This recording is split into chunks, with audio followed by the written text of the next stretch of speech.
different genre. Can you tell us a little bit Well, about that? they're actually along a similar vein, funnily enough, because, no, seriously, trust me. I don't think so. Well, they have the same kind of purpose because, well, what happened was I ended up being an accidental activist. I did a lot of television talking about my own personal circumstances with how I became bankrupt and the bank repossessing my home. And I did a lot of television with European TV stations, with Al Jazeera and Russian Today and all the rest of it. But there was a period in 2013 when we were exiting the bailout, and I was approached by two production companies, one German and one Belgian, and they wanted to do a pan-European documentary on austerity from Japan right the way through to Ireland, with Ireland being the poster country for austerity. But I said to them, hang on, the things are still really bad here, we still have problems. They went, oh, we want to say that Ireland's doing well. I said, not really.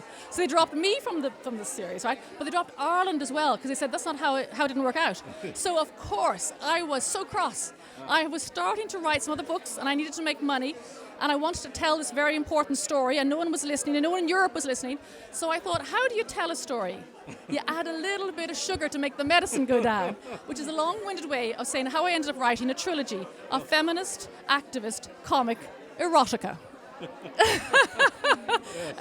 And they're doing pretty well. Not too bad. I mean, do you know what I love about it? I read the reviews, and people, especially like people who aren't Irish, they read the reviews and they do say, oh yes, it's very saucy. Oh, it's a one-handed read, oh dear.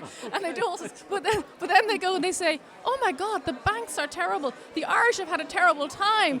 The financially inspired suicide, all these issues that I put in there. They talk about them. So all I can say is that in all the millions of reviews of E.L. James's 50 Shades, there's not one mention of the collapse of the American banking system. I have it in mind. Okay. But these have also been translated into Irish, you say? Yeah? Yes, that's the next stage, because I'm trying to extend my reach. And a very good friend of mine, we both were shortlisted for a RT Penguin short story competition.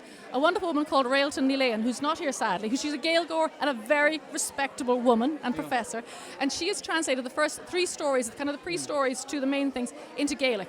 And we have some recordings as well, which she has done, where she's done, and her voice is lovely. And if you don't understand Irish, it could be just poetry. And if you do, there's a few naughty bits in there. Okay.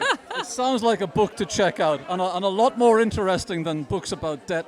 Well, do you know what I call my sex books? I call them Peg with Sex. I want people to read in Irish again. Jillian Godsil, thanks for talking to us. Thank you very much indeed. Thank you.